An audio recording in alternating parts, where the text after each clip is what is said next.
Senator Cassidy. Thank you, Chair Sanders.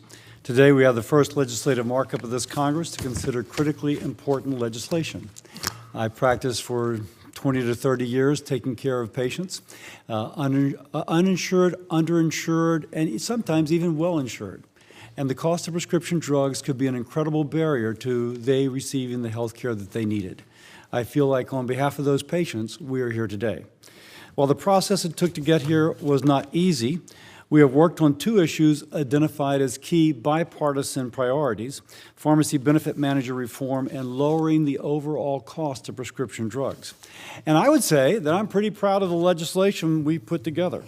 We improved upon bills that previously passed this committee to ensure that employers are best equipped to shop around for the highest quality, lowest cost health care benefits for their employees.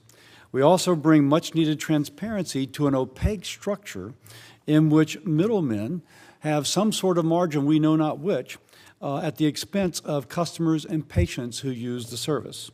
We also push forward reforms to bring new, lower-cost generic drugs to market faster. And the solutions we have today are almost perfect examples of how we can lower drug costs without overhauling the entire healthcare system or threatening the incentives and ability to produce life-saving drugs in the future. All of this, I am concerned about the process. The chair seems to incline to abandon a carefully balanced, bipartisan piece of legislation we negotiated over the last several weeks. Did I get every policy I wanted? No. Did my side give on some things? Yes. But there are parts of this bill that I would want to be different? Yes. But that is what you do when you have bipartisan negotiation. In announcing a bipartisan deal last week with the chair, I did so with the expectation that we would protect the hard work and compromise that we had put in over the last several weeks. To me, that meant honoring commitments in areas where we agreed to disagree. I'm informed that the chair intends to support the inclusion of several policies as amendments today that he and his staff had agreed to take off the table as part of a negotiated bipartisan deal essential to getting 60 votes on the floor.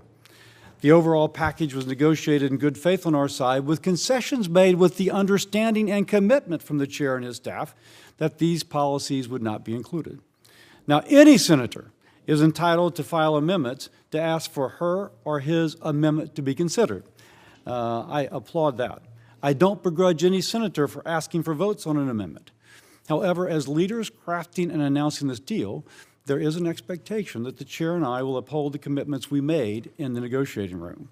That does not mean taking things off the table when we can't reach agreement, only to put them back on the table when we're here in the committee area.